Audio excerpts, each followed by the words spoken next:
alaikum. Salut tout le monde. On va traiter une autre notion en chimie niveau lycée. On va donner un petit aperçu sur cette matière qu'on appelle l'aninine. Bien. Donc, l'aninine est un composé chimique utilisé dans divers domaines. Voici quelques-unes de ses utilisations principales. Tout d'abord, en industrie chimique. Donc, l'aninine est largement utilisée comme matière première dans la production de nombreux produits chimiques tels que les colorants, les produits pharmaceutiques et les produits de nettoyage. Donc, en fabrication de caoutchouc, elle est utilisée dans la fabrication de divers types de caoutchouc synthétique, notamment le néoprène et le polyuréthane. En industrie textile, donc l'aninine est employée dans la production de colorants pour teindre les fibres textiles comme le coton, la laine et le nylon. De même, en industrie du plastique, elle est utilisée dans la production de résine époxy, de polyuréthane et d'autres types de plastique.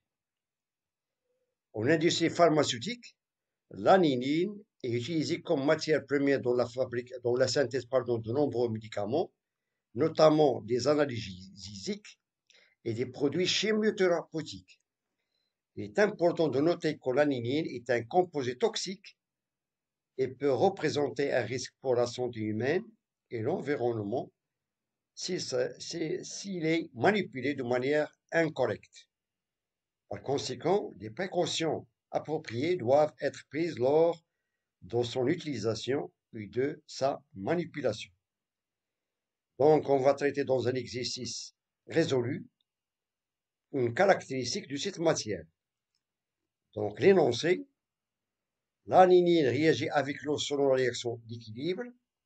On a ici la formule brute de cette matière, C6H5NH2, aqueux. En présence de l'eau, il va nous donner ce composé C6H5NH3+, de même aqueux, et des ions hydroxyde HO- aqueux. La première question identifie les deux couples acide-base associés à la réaction. Deuxièmement, l'aninine est-elle un acide faible ou une base faible dans l'eau? Et la dernière question montrait que la réaction acido-basique précédente s'interprète comme l'échange d'un proton entre deux espèces appartenant à deux couples acide-base différentes. Bien, on va commencer par la première question. Identifier les deux couples acide-base associés à la réaction. On a ici une réaction en équilibre entre l'aninine et l'eau. Et on va, d'après cette réaction, on va identifier deux couples acide-base. Bien, un peu de réflexion. Commençons par le premier couple. Donc, il est formé de la forme acide C6H5NH3 plus et sa forme basique C6H5NH2. C'est l'aninine. Donc, on a ici la forme acide et la forme basique. Le deuxième couple, c'est l'eau avec des ions hydroxyde HO-. Donc, ça, c'est la forme acide et la forme basique HO-. Sachant que d'après la règle de Bronsted, on sait qu'un acide, il est capable de libérer le proton H+. Et inversement, une base, il est capable de capter ce proton H+. Bien. Et on a identifié d'après cette réaction ces deux couples. Le premier et le deuxième. Passons maintenant à la question suivante. Question 2. L'aninine est-elle un acide faible ou une base faible dans l'eau?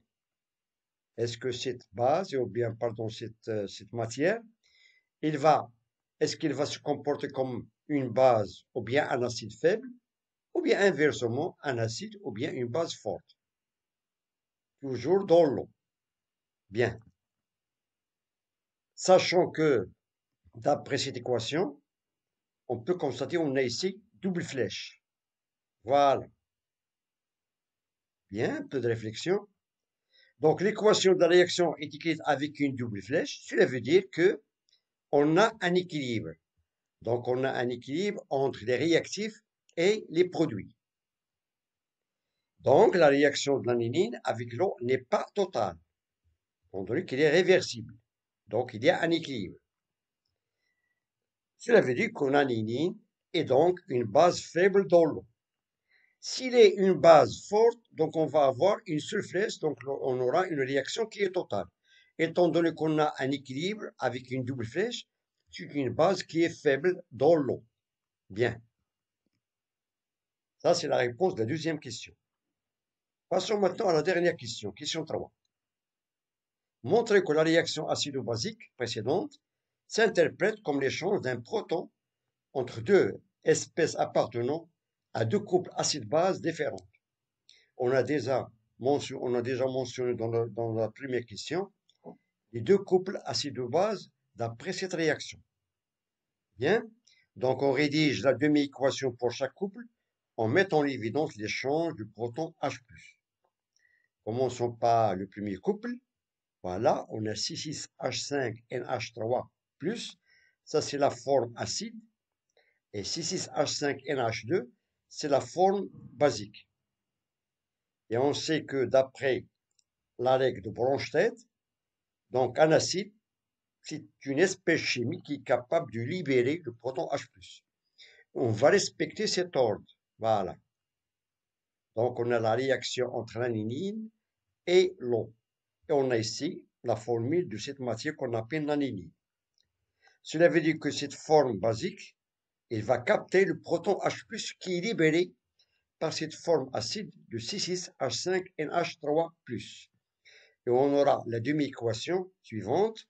On a C6H5NH2, il a capté le proton H+, pour donner sa forme basique, sa forme acide C6H5NH3+, d'après le couple acido-basique. Bien, ça c'est la première demi-équation de ce couple qu'on appelle le couple acido-basique. Bien. Pour le deuxième couple, H2O, HO-, c'est-à-dire dans ce cas, l'eau, il va jouer le rôle d'un acide. Bien, donc il va libérer le proton H+, pour se transformer en ion HO-, qu'on appelle l'ion hydroxyde. Et on aura la demi-équation suivante. On a l'eau, H2O, il a libéré le proton H+, pour donner la forme basique. D'après ce demi-équation et d'après ce deuxième couple acido-basique. Et pour obtenir l'équation de cette réaction entre l'aniline et l'eau, on va simplifier le proton des deux côtés et on aura H+ qui a été capté par la forme basique. Il est simplifié par H+ qui a été libéré par l'eau. Et on aura l'équation finale C6H5NH2 plus l'eau, il va nous donner, d'après cet équilibre, C6H5NH3 plus HO-.